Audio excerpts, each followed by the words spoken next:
అయితే ప్రోటోకాల్ అనేది every person నేర్చుకోవాలి రాజకీయంగా. మనకన్నా సీనియర్ ఉద్యమ నాయకులు చాలామంది ఉన్నారు. 69లో ఉద్యమం చేసిన వాళ్ళు ఉన్నారు. మరి మన కోసం తాపత్రయం పడిన భగత్ సింగ్ వాళ్ళ అమ్మని అభిమానించినట్టుగా మనము మనకన్నా ముందున్న వాళ్ళందరినీ మాట్లాడే అవకాశం ఇవ్వాలి. వాళ్ళు ముసలోళ్ళు అయిపోయారు, ఏజ్ అయిపోయింది అని అనుకోకూడదు. వాళ్ళకు ముందు అవకాశం ఇచ్చిన తర్వాతనే మనము ముందుకు రావాలి. మన గురించి ఒక వాయిస్ ఉంది కదా పెద్ద మనిషిని అనుకోవాలి. అలా అనుకోవడం లేదు. మేమని ముందుకు వస్తున్నారు. అంటే యూత్, ఇప్పుడు నువ్వు చిన్నగా ఉన్న అమ్మాయి, నీకు గొంతు ఉంటుంది, కాళ్ళు ఉంటుంది, శక్తి ఉంటుంది, ముందుకు వచ్చేసి మాకు కావాలి అనడం కాదు. సీనియారిటీని చూడాలి, ప్రోటోకాల్ పాటించాలి, ప్రోటోకాల్ని పాటించి అందరినీ సమన్వయపరచాలి, నెమ్మదిగా చేయాలి. మహిళలంటే భూదేవిని చూసి నేర్చుకోవాలి. ఓపిక నేర్చుకోవాలి. ఆనాడు చాకలి ఐలమ్మ, ఇంకా పెద్ద అందరు చాలా మంది ఎస్సీ ఎస్టీ బీసీ మైనారిటీ వర్గాలన్నీ కూడా నిజాం పాలనలో, రజాకార్ల ప్రభుత్వంలో, జమీందారీ వ్యవస్థలో జమీందారులందరూ కూడా అమాయకమైన అమ్మాయిలను తీసుకెళ్లి అనుభవించి నిజాం మీద వేసినారు. నిజాం కూడా చేసి ఉండొచ్చు. నిజాం వెనకాల ఉన్నటువంటి బలగం అంతా కూడా వాళ్ళని అనుభవించేసినారు. చెప్పుకోలేము. ఇవన్నిటి నుంచి మనం బయటపడాలి. మాకు తెలంగాణ స్టేట్ కావాలి అని చెప్పేసి, తెలుగు అంటే సపరేట్ రాష్ట్రం కావాలి అనేసి మనము ఉద్యమం పుట్టుకొచ్చింది. ఎందుకంటే జమీందారులంతా కూడా ఆంధ్ర, కోస్తా, ఇక్కడ నుంచి రాయలసీమ నుంచి, మీరు చూడండి రాయలసీమల కరడుగట్టిన తీవ్రవాదం లాగుంటుంది. వాళ్ళు అనకూడదు కానీ బాంబులు వేసుకోవడానికి సిద్ధమైపోతారు, చంపడానికి సిద్ధమైపోతారు, రేప్ చేయడానికి సిద్ధమైపోతారు. అట్లా అంటే నేను ఒక కులాన్ని అంటలేను, ఒక ప్రాంతాన్ని అంటలేను. అట్లా వచ్చినటువంటి జమీందారు వ్యవస్థ నుంచి మాకు సపరేట్గా మా అమాయకత్వమైన తెలంగాణ మాకు కావాలి. మా తెలంగాణ ప్రజలు ఎప్పటి నుంచో అట్టడుగున ఇక్కడ పడి ఉన్నటువంటి పిల్లలంతా చనిపోయినారు, వాళ్ళంతా కూడా తెలంగాణ కావాలి అని ఒక ఉద్యమం పుట్టుకొచ్చింది. ఎందుకో తెలియదు. అంటే అసమర్థుల పాలనలో నుంచి సమర్థవంతమైన పాలన కావాలని పుట్టుకొచ్చిన ఉద్యమంని ఎవరికి వాళ్ళు కైవసం చేసుకొని తెలంగాణ అంటూ వృద్ధి ఈనాడు ఫలాలన్నీ కూడా మహిళలకి, మరి చాలా మంది విద్యార్థులకి అనుభవించకుండా చేశారు. ఇప్పటికీ ఇంకా చాలా ఇండ్లు లేని వ్యవస్థ.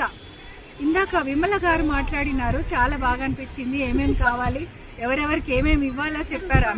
ఆమె క్లిప్పింగ్ కూడా పెడతాను నేను మీకు. ఆమె చెప్పిన మేనిఫెస్టో చాలా బాగుంది. అలాగే నేను ఆ మేనిఫెస్టోని నేను కూడా సమ్మతిస్తున్నాను, అలాగే చెయ్యాలి అని చెప్పి. ఆమె మేనిఫెస్టో ఒకసారి చూద్దాం మనము. తర్వాత మహిళలకు ముఖ్యంగా ఉండాల్సింది ఓర్పు, నేర్పు. అయితే ఈనాడు ఎవరు కారెక్కిన, ఎవరినైనా ఉద్యమం కోసము హెల్ప్ తీసుకున్న, అన్న అని పిలిచినా, లేకుంటే మాట్లాడిన పురుషులతోటి సంబంధాలు అంటగట్టే వ్యవస్థ, అలాంటి వ్యవస్థ నుంచి కూడా బయటకు వచ్చి భర్తలను, అత్తమామలను కాదనుకొని వచ్చి ఉద్యమంలో పాల్గొన్న మహిళలు ఎంతో మంది ఉన్నారు.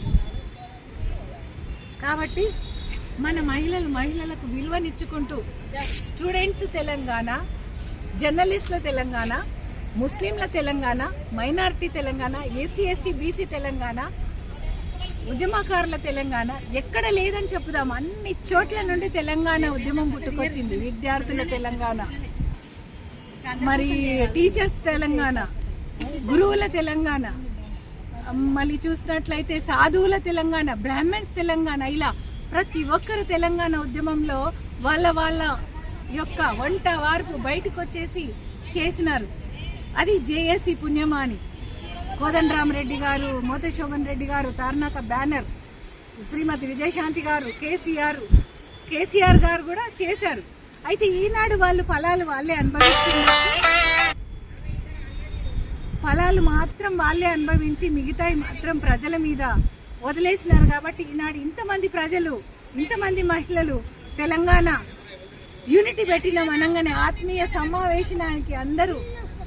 సమ్మేళనానికి అందరూ హాజరైనారు. వాళ్ళందరికీ ధన్యవాదాలు, సోదరీమణులందరికీ ధన్యవాదాలు తెలియజేసుకుంటూ, మరి మాకు అవకాశం ఇచ్చిన అన్నదమ్ములకి, ఆ కేకే కమిటీ గారికి కృతజ్ఞత తెలియజేసుకుంటూ మళ్ళీ మనము నిరుపేద తెలంగాణ కారాదు, నిజమైన నాయకులను గెలిపించుకుందాం. రేవంత్ రెడ్డి గారు మనకి ఇన్ని రోజుల తర్వాత ఇలా పిలిచి మాట్లాడినారండి. మరి ఆనాడు కేసీఆర్ గెలవగానే వెళ్ళి నేను దండం పెట్టినాను. అప్పుడు మెట్రో ఓపెనింగ్ ఉండింది, మెట్రో రైలు వేసినారు. అప్పుడు నా ఫోటో అడుగడుగున పెట్టినారు. కానీ ఏ నాడైనా పిలిచి అమ్మ నువ్వు ఏం తింటున్నావు, నీ బిడ్డ ఎలా బతుకుతున్నాడు, నువ్వెలా బతుకుతున్నావు, నీ ఆర్థిక వనరులు ఏంటి అని అడగలేదు. శ్రీమతి విజయశాంతి గారి దగ్గర ఉన్నన్ని రోజులు నాకు ఆర్థిక వనరులకు ఇబ్బంది లేదు. నిన్ననో మొన్న నా బిడ్డకు ఆపరేషన్ అయితే కూడా తెలంగాణ తల్లి ఈమె అని చెప్పి ఆపరేషన్ చేశారు. అందరికీ ధన్యవాదం. మనం చేసిన ఉద్యమం ఎప్పుడు వృధా పోదు. ప్రజలు మనల్ని గుర్తిస్తారు. లాయర్గా ఎన్నో సమస్యల మీద పోరాటం చేసి హెచ్ఆర్సీ లాయర్గా ఎన్నో సమస్యల మీద పోరాటం చేసి ప్రజల తరఫున నిలబడ్డాను. అది ఊరికే పోలేదు, నాకు ఫలం రూపంలో భగవంతుడు ఏదో ఒక రూపంలో అన్నం పెడుతున్నాడు. ఇప్పుడు ఇక్కడ వచ్చిన మహిళలందరికీ కృతజ్ఞత తెలియజేసుకుంటూ, మనలో అందరూ వీర నారీమణులు ఉన్నారు. కానీ మనం ప్రోటోకాల్ పాటించాలి, పెద్ద చిన్న మర్యాద చూడాలి. మైకులు గుంజుకోవడమో ముందుకెళ్లడమో అలా చేయరాదు. అంటే మనది మనం గుర్తించుకోవాలి అని చెప్పి ముందుకొస్తాం కరెక్టే, కానీ కొంచెం మనం ఓపికగా ఉండి మన యొక్క సమ్మతిని తెలియజేయాలి, మనకేం కావాలో తెలియజేయాలి అని తెలియజేస్తున్నాను. జై తెలంగాణ. సాధిస్తాం అమరవీరుల ఆశయాలను.